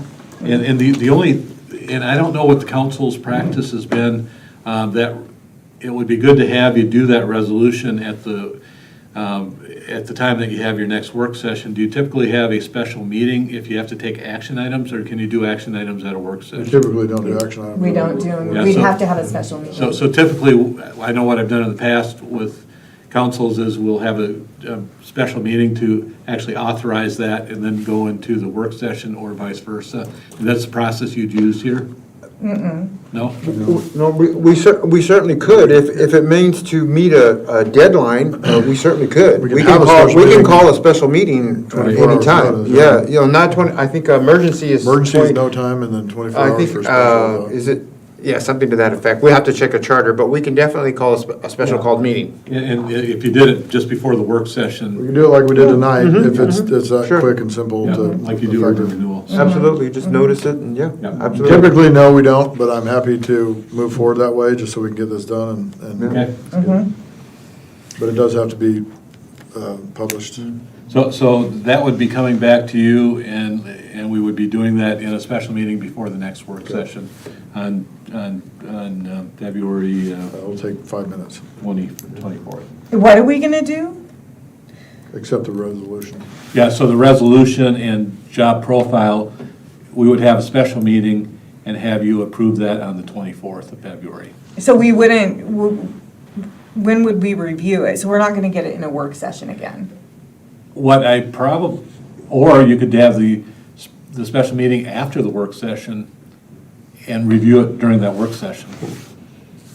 You would have to, it would be difficult to time a special meeting for notice though, wouldn't it? If we did it after the. No, you can set, just like you do here, you can set that meeting for 6 o'clock and then you can put a note or immediately following the work session. You can, Yeah. okay. Okay, If- I would be fine, because I feel like the discussion, we review should it. have some time for discussion before we jump If in. there's some tweaks to it. Yeah, Yeah. yeah. Yeah, because there probably will be. Yeah. And what I'll try to do is, yes, we'll work our way through this, but I think that would be kind of the logical way to do it. Okay. I mean, obviously, we can look at it, if you email it ahead, we can look at it there too, but I feel like we're gonna want some discussion on I that. would imagine you will. Yeah, Yeah. I'm fine with that if we, yeah, yeah, following the next work session. okay. The next item is council will need to determine where it would like to advertise the position. And typically, you advertise in local media as well as LOC. And I know there was discussion about personally, I think you should advertise in ICMA, which is the International City Managers, but that's kind of up to the council on whether you want to just advertise in Oregon or go beyond Oregon. Thoughts? I'd like to stay in Oregon if we can, Okay. see what comes up. Seconded. Yeah, same here, yes. So I think we'd use the LOC, and then of course local media, What? League of Oregon Cities. They're not my favorite either. But they are where managers are looking for jobs, so. Okay, and what about LinkedIn? Well, we can, and I don't know if the city's used LinkedIn before. You get a lot of applications that may not have any qualifications sometimes in some of these other formats. So we'll take a look at LinkedIn, so. I'm just trying to, so what are the places you're recommending? Yeah, basically. League of Oregon Cities. Yeah, League of Oregon Cities, in local media, online platforms. So there's, you know, for example, some of the finance directors, some of these other groups have their own online listings for jobs as well, that you can plug that into to get feedback from some of the local groups. So I'll have a better list for you. I'll check on LinkedIn, and because I don't honestly know what the city has used either for its other recruitment. So Jim, how were you wooed? How'd Michelle woo you? I think, how did she find me? That was many years ago. You're probably the closest one. Yeah, usually like Spencer mentioned, the GFOA is a good group, Government Finance Officer Association, and they talk to other finance directors in the state, and everybody knows kind of who's happy, who's unhappy, and who's looking, so, Okay. yeah.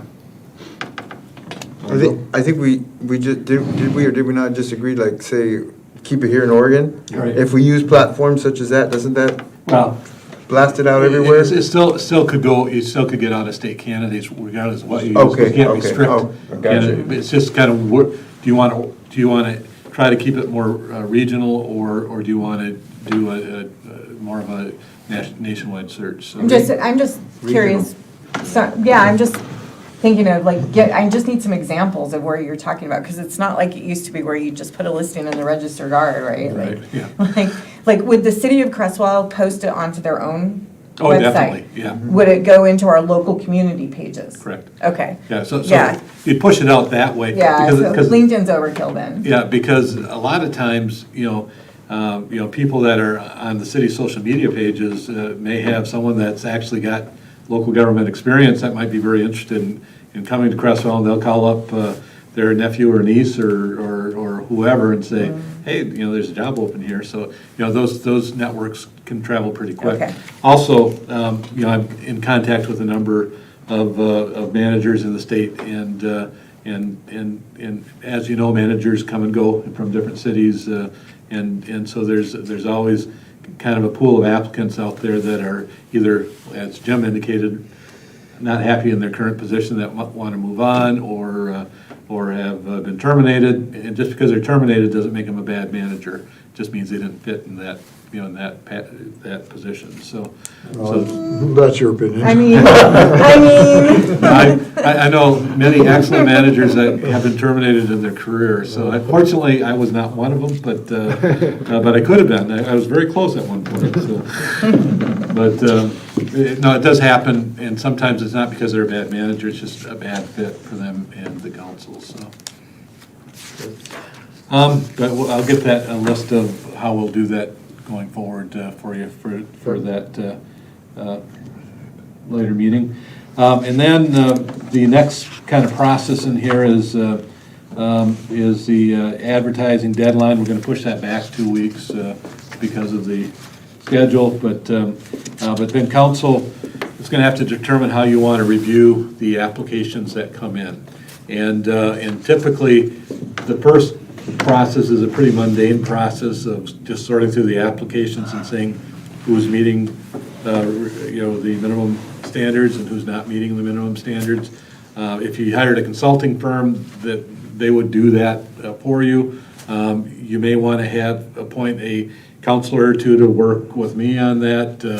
You might want to do that part as a council in a work session, but it's pretty tedious. So, because I think all these are going to come back to the council with a recommendation of who to interview going forward. So, so you'll see the ones that aren't recommended as well as those that are recommended. So I think the question will be, how do you want to do that initial review of all the applications that come in? I'd like you to be the buffer. I'd like you to come to council with 4 or 5 recommendations, and I think Alonzo and I should step in after that. Okay. And dwindle it down to 2 or 3. Yeah, because typically the next step then, so I could do the initial screening if you're comfortable with that. Mm-hmm. The next step then would be, but all the applications would be available for everybody, so you can take a look at it if you have any questions. But then the next step would be, having that little longer list and doing some initial Zoom interviews with a few folks to narrow down who the finalists would be to bring in for full interviews.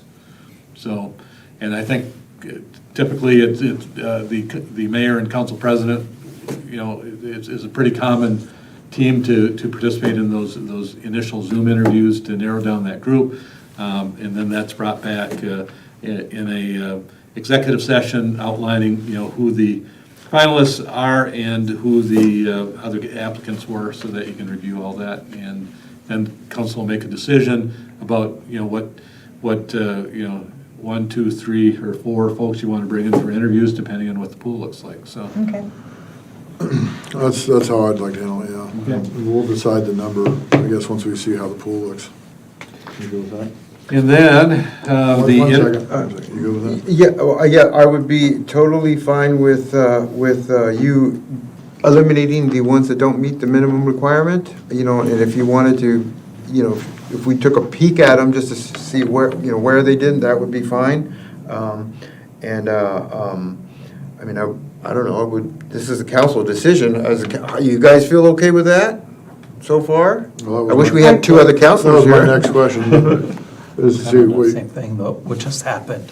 Yeah, it's similar to what it is. I'd rather you kind of, I don't want everybody else's opinion, but I need you to kind of weed it out and get it to a solid group that you think would be effective for Creswell. And I think Alonzo and I will come in and try and weed that out to okay, these ones, and it may be all the ones that you weeded out. And then once we look through it, then we bring it to council. The whole time the council can have the information and suggest something or say, hey, I think this one's perfect. Yeah, so We can talk the whole time, but I think we're wasting time by too many meetings. Let's just get it down to the right pool, everybody get the information. We can talk through the pool, and then when we get it down to a certain number, 3 or 4, I think is no more than 4. That's enough for all of us to go ahead and. Yeah, I'd like the finals to be 4. Yeah, if we get it. As long as we have, all the information. Yeah. That's all I care about. The rest of the process sounds really good to Yeah, me. because you certainly can look at who was not, at the applications for those that were not considered for this position. And so that information will be available to council members. But decisions have to be made in order to move Yeah. the process forward. Efficiency-wise, I think it's the best way to go about it. I'm not, everybody's gonna get a chance to say something, and everybody will have the information, but we need to weed it down effectively. No, I think that works, certainly works for me. And then the last thing then would be the actual interviews, and typically, again, a typical way of doing it is to have different interview panels, so the candidates come in, they'll have an opportunity, if you want to do kind of a community reception, that's pretty common, always miserable for the candidates, but as two, three, or four are there, and but it really gives you a chance to see how they interact with people, and gives people a chance to provide feedback to the council, on their experiences in doing that. But council, then typically you'll have a staff panel that will interview. You'll have you can have a group of other professional managers interview, and then community stakeholders as another panel. But ultimately, they're informing the council about what their opinion is. Ultimately, council does the final interview, and you make the decision on obviously who you're going to hire based on your interview. So, and hearing what kind of comments you had from groups. When the interview process goes well, everyone's got the same top candidate. It gets murkier when different groups have different top candidates, and then you have a harder decision. And that decision is, that's a majority of the council, correct? Majority of the council, yeah. So, actually, the appointment, the way the charter reads, the appointment is by the mayor, subject to confirmation by the council. Council consent. Yeah. So how does that differ from majority? For the manager? Yeah, I was surprised Yes. to see that. For the city manager? Yes. Really? But in all reality, it's got to be a collective decision of the entire council. Where can we find that, Spencer? If you look in the city charter, under hiring the manager. Yeah. It's in that there. section. I was surprised to see that, 'cause it's- I was shocked about that when I saw that 4 years ago. I read it before, I read it before I ran for mayor. Yeah. But, the key is, if I'm a manager coming to Creswell, and I know that mayors run for 2-year terms, and I'm gonna wanna make sure I've got the support of the entire council. Because, How's that different than the majority, though? I mean, if I'm getting the consent, It's not. I would say. it really, yeah, majority. They can throw, I mean, if they all throw, if 4 of them throw a wrench in it, then obviously my pick. Then you don't have consent, so. Because and I'll work with Ross on exactly how that works too, because it is not something I'm familiar with. But, I think it's up for interpretation, because the one, for example, I'm not trying to jump ahead, but for the appointment for counselor, it says majority, and for council president, it's elect. So, I think that's, to some degree, there's a little bit of leeway there for interpretation. Yeah, for council. One says elect, which implies voting, the other says majority, which could be voting, could be consensus. I think a majority in my mind has to be a vote, but for the city manager, it's the mayor appoints subject to. Because Dave told me the whole time that he hired Michelle, Yes, Lots he of was times. very, He hired Michelle, very he clear hired about Michelle. that. Very Mhm. clear, very clear. Anybody else got any questions, comments, concerns, trust issues?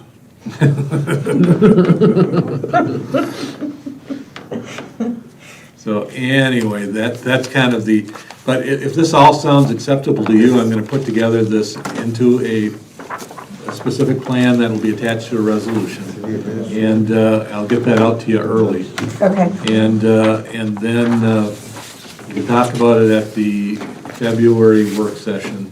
And then we'll have a special meeting immediately after that to actually be prepared to approve the resolution so that we can kick off the process. Did we have February's agenda in front of us? My only concern as we were talking about this is we were supposed to have council training. So if we have quite a bit of things in front of that training, which is a minimum of 45 minutes. What we can do, are we meeting this week on Thursday morning? Yeah. Okay, so we can go through that and take a I look. think. Yeah, I got a crane, It's one we should, I so, crank it. okay. We may have to move it, I was just gonna point out that I'm pretty sure we didn't get around to our ethics training until like April or something Yeah. last year, so I can't see how pushing it out to March would be a big deal, so, Well, I want to time it with the LID, because that's going to be a hot topic. yeah. And the training and stuff, so make sure we have time to Yeah. hear the people and get through that. Yeah, It's so gonna we be- can, it's when gonna we be a go long over conversation. future agendas, we can kind of lay that out and Yeah. see what makes I sense. just want to, I just kind of want to check and make sure that we kind of, if we don't have much on the discussion items, then we'd probably be okay to go ahead and do that and then still do training. Okay. Perfect, does that cover D as well?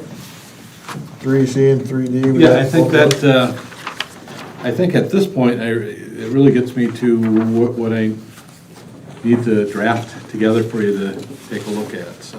Okay. And it's gonna kind of follow the same format, so you should be getting familiar with it as we get to the end of the process. But I think this is a good process. I think it gives the community an opportunity to weigh in. It gives staff and your committees an opportunity, committee members an opportunity to weigh into this. And you know, oftentimes you aren't gonna get that many comments back, but the comments you get back can be pretty helpful. Let me take what you get. And I think at least it really gives the public an opportunity and staff and other stakeholders an opportunity to, you know, advise the council what their thoughts are about what the next manager should be. Well, council, any other comments or questions before we? Yeah, so we did cover D? That was, yeah, C and D was part of that Okay. whole thing, Or right? D, what was D? Process of interviews and appointments. No. No. I misspoke. Okay. Oh, just one last thing too.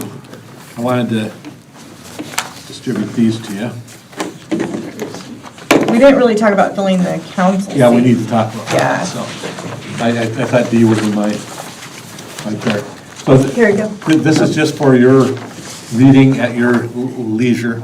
But when I did all the interviews with all the council members, including Oh, this is great. the mayor and council members that went off, and then Mark and Joan who came on, this is the composite of how y'all responded to questions. And if you see in the parentheses, 2 or 3, that means that those were kind of duplicated, close enough in comments to kind of look at it. But as you get back towards the end here, there's what are your thoughts regarding the recruitment process for a city manager? And in here, you also talked about qualities for the next manager. So this will give me a little head start for the council on kind of pulling together the profiles, so. So if you have any questions on this, let me know, but yeah, it's interesting, you know, this is the one thing that is really most critical for a successful manager is to understand that you're working for a body that has 7 individuals on it. And when you go through the responses and you see how broad the range of responses are, and this is, you know, why I've always used the orchestra conductor, which I understand Michelle did too.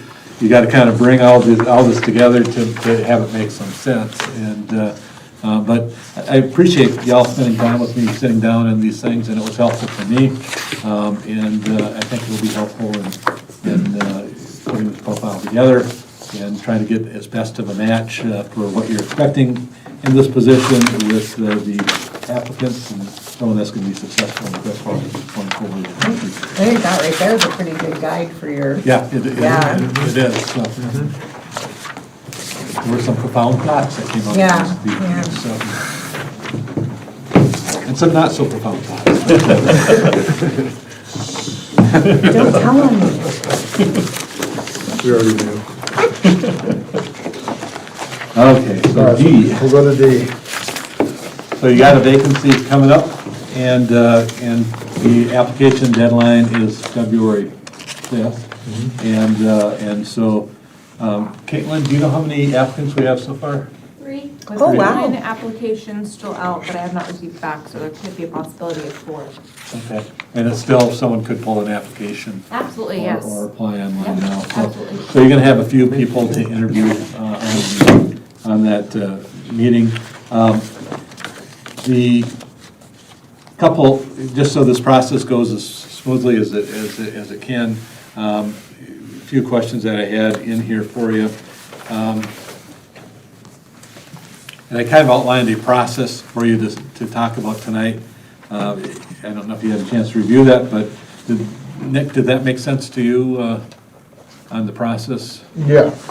outlined I'm here? gonna appoint him, but again, it's with the council consent. Right. So. we gotta have And on this one, there actually has to be a vote of council to approve. I'm clear when we did that with that whole debacle last year. We ultimately got the right one in. I think the only thing that we need to discuss is what happens when there's a tie, because the mayor and I disagreed on, does anybody have their book with them? I don't today. I do, but The mayor and I disagreed on the language that I think is pretty clear in that book, that when there's a tie, you start over as if the vote never happened. Yeah, that's how I It read is very it. clear. You start Yeah. over And we could have saved a lot of headache if we'd followed that rule. if it's a tie, we could have saved a lot of headache if we would have done it like we've always done it, and just let the mayor appoint someone. But we turned it into this voting thing. So because the way it's written is that it's done by majority. So majority is, my opinion, my interpretation is if four say yes, then the mayor can appoint that person. Right. What does the charter say? The majority. Yeah, it's a majority of the, what it says for the appointment, well, it's right in my report here. It's right. It's right. It says the council vacancy will be filled by appointment by a majority of the remaining council members. So with Joan, you are the remaining council members that will vote by majority of the group. Remember, you're replacing an election here, so it's, the process needs to be open as it can be. The appointee's term of office will run from appointment until expiration of the term of office. So, but beyond that, there's really no guidelines to how you do it.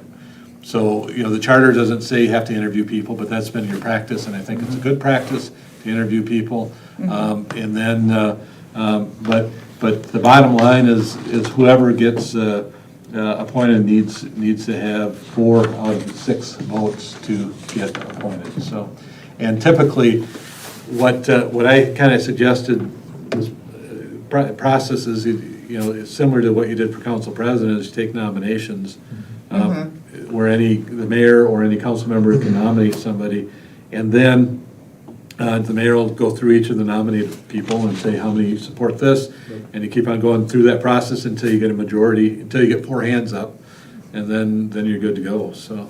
that was my plan. Which is what we did, Which is, but we ended up tying. We did tie.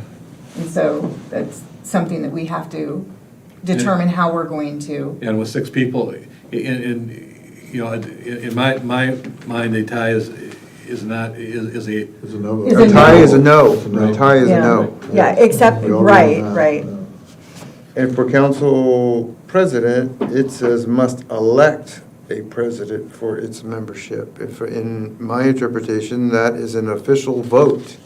The majority is not an official vote where you ask, I think it is. I think it is too. I think that it's just poor wording Yeah. that Yeah, people have chosen to I can get use. clarification for Ross on Right, yeah, that. but- he's gonna say that we have a lot of discretion. That's why. That's what Andrew Yeah, I know what he's gonna say, Yeah. but, I think at some point, and I don't know the history, but there was a reason why they chose elect, and then the other one is majority. They cared about the council president, they didn't care about the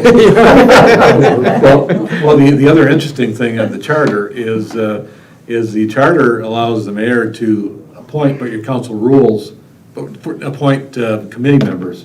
But it's your council rules that incorporate the concept with the consensus of the council. No executive. So the charter is straight out mayor appointment. Right. A vacancy is a majority of Yes, council. So those are, and then you get the election language in the other one. But the other question I had on this too is, do you, after you make the appointment, do you swear that person in right on the spot, or does that happen at Historically, it's happened at a later time. We've never done one right on the spot. Probably the next meeting, Yeah, wouldn't it? probably the next- To the get a next- judge, yes. next work session Or next city council meeting. Yeah. Yeah, so anyway, it'd be good to have that cleared up so everyone understands. And probably when you make the appointment, you should indicate that this term will start on, probably the next work This session. date. No, I mean, I don't know, I don't think we're in a time crunch or anything, but there's not to say that we couldn't do it that way, that we could swear them in immediately after. We would just have to, you The only know. thing is they wouldn't necessarily be prepared for that meeting. I think the next meeting's fine. Yeah, the next meeting is fine. I don't think we're in a big We'll hurry. point at the executive session, we can swear in on the work session and just have the judge come down real quick and photos and, right? Yeah, so you could do that at the February, and it'd be good to have that person at that work session when we're finalizing the profile for the city manager recruitment, so. Yeah. True. Sorry, you guys, I'm not trying to be So rude. the plan is, we'll have our appointments and then, or have our candidates, let them come to the podium, speak for a few minutes as to why, and then I'll go to nominations, or should we have questions? Yeah, that's a good question. Good question is, do you have questions? So, and I have those questions printed if you guys want. you have questions that were used last Yeah. time? Yep, I have them with me if you need them. Okay. I'd like to let them speak, and then maybe the counselors can ask those questions. Leave it open. Leave it, let them speak, and then if the counselors want to ask those questions, I think they should, or can. Okay. And then and then I'll go for nominations, and, So keep it informal this time, you think? yeah. Because the other thing is, there are a couple questions you probably should ask. One is, are they aware of the time commitment for serving on a city council? We lost one good one, because once I narrowed down the time frame, Yeah. they ran like hell. You don't want to appoint someone that She was- says, oh, I didn't know. She would have been amazing, but yeah, she had a lot committed. So I think minimally, Yeah. you know, maybe in the presentation we can put together, we can outline what that is, and you can explain that to the candidates, and then have them do their thing, and just ask them, are you okay with the time commitment it's gonna take to serve on council? But that, to me, is the only question that I think you definitely want to ask them before you make an appointment, so. So we'll have them, I think we should have them speak first then, and then we can go to questions, and then we can touch on the time frame and make sure they're committed. And on questions, did you want formal questions, or are you just gonna play that? I think, no, I want the ones that Caitlin has, Okay. but I think if the counselors have an appropriate question, then I'm not gonna stop them from asking, if it's different than what we have in the past, because not to say those questions aren't bad, but who knows that they're not the right questions at this time. Yeah, the other thing too, if you want to, we can circulate those questions to you from last time so that you can look at them. It'd be nice to have them in the packet, and then if anyone has a question they'd like to ask, could they forward it to Caitlin? Yeah, if they're in the packet, then they're public, so I don't know if you want the candidates to know what the questions are in advance. I'm fine with it, because I'll get a lot more out of what they have to say, and I'm not So they gonna can be necessarily prepared. narrow it down to 3 to 5 to 10 minutes, I just wanna hear what they have to say. Okay. Go ahead. Are we required to ask them all the same questions? You really should. Yeah, so just keep that in mind, like, we probably should stick to the script. Well, Ross has approved those questions too, so. Yeah, we should probably stick to the script. And typically, in the past, we've sequestered the candidates and then bring them in one So at a they're time. not hearing the Yes. other, because otherwise I want to go last. Right. Okay, and I'll take a look at the questions too. I haven't looked at them, and if there's any tweaks, but we can maybe circulate those before the meeting. If you have any comments on the questions, you can get it back to me. So we're gonna speak, we're gonna remind them time constraints, and then we're gonna ask questions, and we're gonna go for nominations. I think Caitlin has a question there. Would you guys Young like, lady in the back? would you like a copy of the questions now and you guys could review them, or? If you- I mean, if you I'm fine with that. have enough copies I'm fine there, with that.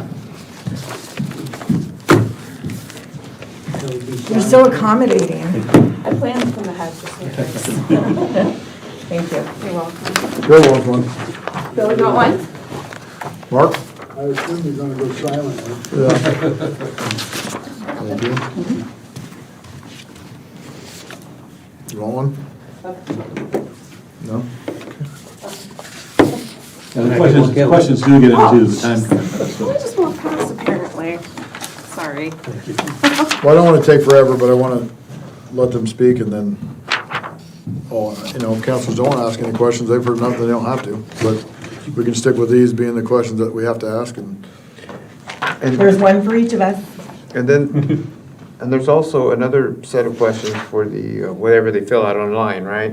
Yes. Okay. I think that'd be- Oh, yeah, yeah. Yeah, we'll be able to review the application. We'll We be did back. ask a question, or add a question on the applications about whether or not they have a conflict of interest, right? If not, it could be added. Well, I think Maybe it's it's- too maybe late it's- maybe now. it's- Yes, checkbox. thank you. I think Yes. that needs to be one of the questions that we Yes. ask. If it wasn't part of the original applications, we can't add it now. So we should, yeah. Yeah, thank Add it you. to here? That was a hard lesson we That one should be learned. approved by us. I mean, Yeah. do you have any conflict? It should be on every application for everything. It doesn't necessarily knock them out of the No, but it running, needs to but it be needs to be, disclosed. it needs to be Yeah. disclosed, yes. Yeah. Thank you. Okay, so I think we've got a plan, and they'll be sworn in then tentatively at the at the next work session by the judge. And they'll be here for that meeting to participate in finalizing the discussion on the job profile and everything else we're talking about on February. But it'll be great to have a full council, to go through that process, so. Sounds good to me. You mentioned sequestered. We had, Counselor can't leave the room when we ask questions? Yes, yes, I went through that too when I went for an appointment years ago. Okay. They just sat over there and then. Go sit in the corner? Brought them in one at a time. Okay. No, over in the next room. All right.